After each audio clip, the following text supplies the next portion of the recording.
And we are already on Article 5 of the faith. Nakita niyo po na these are called the Apostolic Creed. Iba po yung tinatawag nating Nicene Constantinopolitan Creed. Nakita niyo po Article 5 among the 12, yung naka-highlight in white. Okay? So, he descended into hell. The third day, he rose again from the dead. Ang style po natin, titindahan lang po natin ang phrases of this Article 5. So I'd like to start with he descended into hell. Di ba? Actually, ang affirmation ito is Jesus really died. Kasi pwede natin rin sabihin to, he descended among the dead.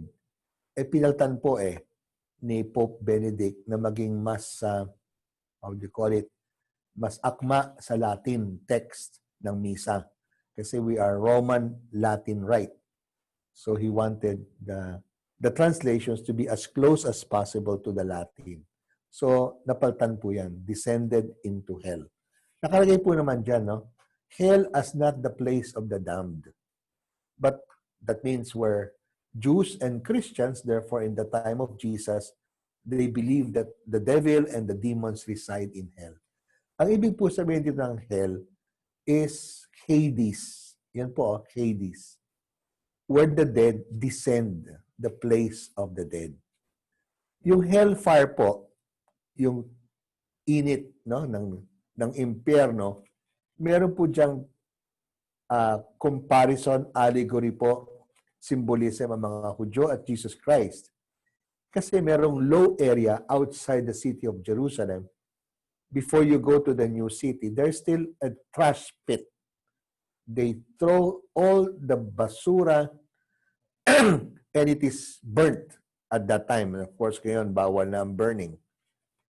And therefore, in the time of Jesus, sa dami ng basura everyday na tinatapon, the fire was never extinguished. So in that pit, they say that is hell. I mean, hell in the sense of like the place of the damned. Yun din po ang ating alam, impyerno is the hellfire of the devil. Okay? So, yan po una, no? Nakita niyo po, nakita niyo po doon sa Nicene Constantinopolitan Creed, wala po. It doesn't appear in the long form na sinasabi natin. Instead, what appears is only in the Apostles' Creed, that he died. No? He went among the dead. Next na po. On the third day, ito po, na si Kristo namatay, di ba? That was Friday. Tapos, nung Sabado, second day, namatay talaga. Kasi, namatay, talagang patay. May third day ba? Yes, he really died. Patay na patay na patay. Yun po unang meaning ng third day. We believe that Jesus really died. Because some people speculate more of a resuscitation. Kamukha nung, sabi nila, yung daughter ni Jairus, no, who just died then. Or yung son of the widow of Naim, kasi sa kanila, they bury the dead within 24 hours. So, parang nila resuscitation.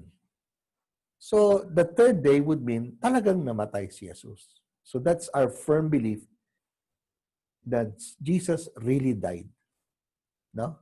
Pero, meron pang ibang significance ang third day. Pag ikinabit nyo, he rose again.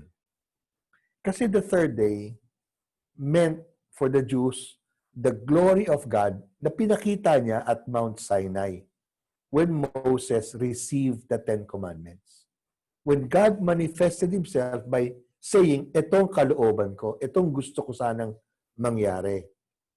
Pero ngayon, ang ating third day replaces Moses and the Ten Commandments. Rather, the real manifestation of God, of His will, is the glory of the resurrection of His Son from the dead. Ito pong dalawang words to, rose again from the dead. Life and death. Yan po ang glory of God. Jesus raised up, crucified by Pontius Pilate, by the decree of Pontius Pilate. No? Now, he rises up from that death. He was raised up by the Gentiles, by the Roman soldiers, upon instigation of the Jews. God the Father raises him up greatly. So this so-called third day is when God completes His manifestation of His will. Ano po ba ang plano, kalooban ng Diyos? Ialay mismo ang kanilang sarili para sa atin. Para sa kanilang kamatayan, mawala sa atin ang pagkamatay natin sa pagkakasala. And we join them with His Son Jesus in the resurrection from the dead. So let's go now to the resurrection from the dead. It affirms that Jesus is truly risen. If truly Jesus died, He also is truly alive to a new life. Sa Mass dati, di ba? Let us proclaim the mystery of faith. Ngayon, mystery of faith na lang, ano? After the consecration nyo, di ba? So what do we say when we say mystery of faith? Or let us proclaim the mystery of faith. Christ has died, Christ is risen, Christ will come again.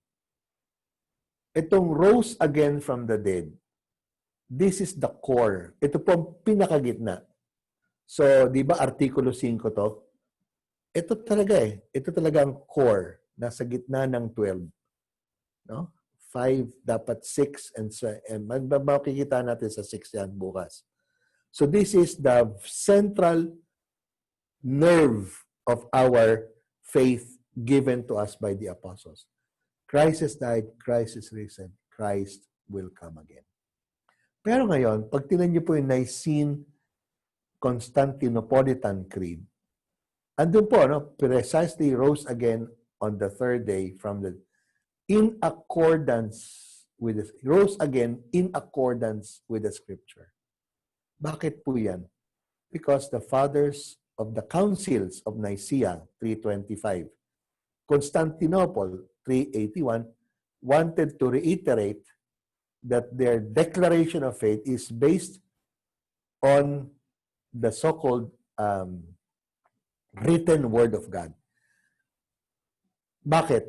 Kasi the Apostolic Creed did not have to declare in accordance with the Scripture. Bakit? Wala pa lang po yung New Testament nun eh. When the apostles were speaking about their faith about Jesus, they could not quote the Scriptures kasi there is nothing in the Old Testament about rising from the dead. There's not. It was always something moral, parang figurative speech. Pero yung nangyari kay Jesus is unique and once in a lifetime experience. So, the Apostolic Creed does not contain in accordance with the Scripture. Instead, kailangan pong ibigay ito sa Nicene Constantinople kasi meron pong tinatawag na heresy, unorthodoxy. And they said, kasi ang fathers of the church na to, after the death of the last apostle, now we're talking about 300, year 300, namatay ang last apostle, the year 100. So, 200 years after, di ba? Maraming mga chat, tsaka kuro-kuro, mali eh. So, tinatama. And therefore, they came up with the dogma. And with the dogma, they placed in accordance with the Scripture. Kasi, by that time, there was already the Scriptures. No? So, therefore, pwede natin sabihin, in the time of the apostles, walang phrase na in accordance with, kasi, precisely as I said yesterday, yung, sa Mariology class ko po ito, yung Biblia galing sa Apostolic Creed. Yun po ang batayan para natin malaman kung tama interpretation sa Biblia. Kasi naayon sa Apostles' Creed. And therefore, the New Testament is actually the offshoot, the result of the core belief. Christ has died. Christ is risen. So therefore, ngayon po, ang conclusion natin every day, di ba? Since we have to proclaim in words and show with works, ano po ang gagawin natin? Let us proclaim that Jesus is truly risen and alive. No? Kahapon, let us proclaim His death. Ano ating lifestyle? Ano ating iwi-witness, test, saksi? Ano ating pagsasaksihan? Live the death to life pattern. Kuha nyo? Ano ba death to life? Ibig sabihin, dapat natin isa buhay yung pattern of Jesus. Sabi niya, unless you take up your cross daily, unless you lose your life, di ba? That's dying. You cannot follow me. Because only those who lose their life will gain it. But those who try to gain in their life will lose it. So I think our faith belief, something we say, Jesus is truly risen and alive, but something that we do, behave, it is this. We always recognize that where death is, life begins. So bukas na po tayo tumuloy sa tinatawag nating Artikulo 6. No? God bless you and have a good Sunday.